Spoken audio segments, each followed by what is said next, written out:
ఏది అయినా ట్రై చెయ్యి ఆచి చికెన్ మసాలా. ఆచి చికెన్ మసాలా. దృశ్యం 3 స్టార్ట్ అయినప్పటి నుంచి ఏదో ఒక ఫ్లాష్ న్యూస్లో ఉంటూనే ఉంది. మొన్నటి దాకా హిందీ దృశ్యం 3, మలయాళం దృశ్యం 3 స్టోరీలు సేమా కాదా అనే డిస్కషన్ జరిగింది. తెలుగులో అసలు దృశ్యం 3 ఉంటుందా లేదా అనే టాపిక్ క్రియేట్ అయింది. ఇప్పుడు అంతకు మించి మరో విషయం స్ప్రెడ్ అవుతోంది. తెలుగులో వెంకటేష్ దృశ్యం చేస్తున్నారా లేదా అనే టాపిక్ ఇంకా న్యూస్లోనే ఉంది. ఇంతలోనే మలయాళంలో దృశ్యం 3 గురించిన ఒక ఇంట్రెస్టింగ్ విషయం వైరల్గా మారింది. మోహన్ లాల్ హీరోగా Jeethu Joseph 3rd part shoot complete చేసేశారు.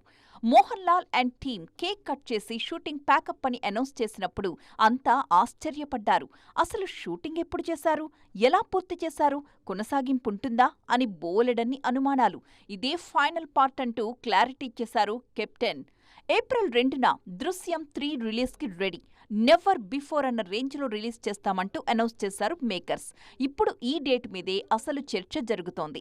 ఏప్రిల్ 9న కేరళలో ఎన్నికలు జరగబోతున్నాయి. సో వారం రోజుల ముందే ప్రీ ఎలక్షన్ ఫీవర్ ఉంటుంది. ఈ టైంలో సినిమాని రిలీజ్ చెయ్యాలా వద్దా అన్న ఆలోచనలో పడ్డారట మేకర్స్.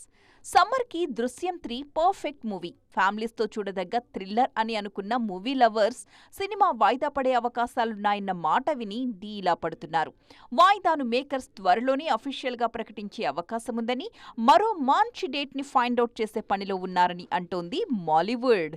ఐటమ్ ఏది అయినా ట్రై చెయ్యి ఆచి చికెన్ మసాలా. ఆచి చికెన్ మసాలా.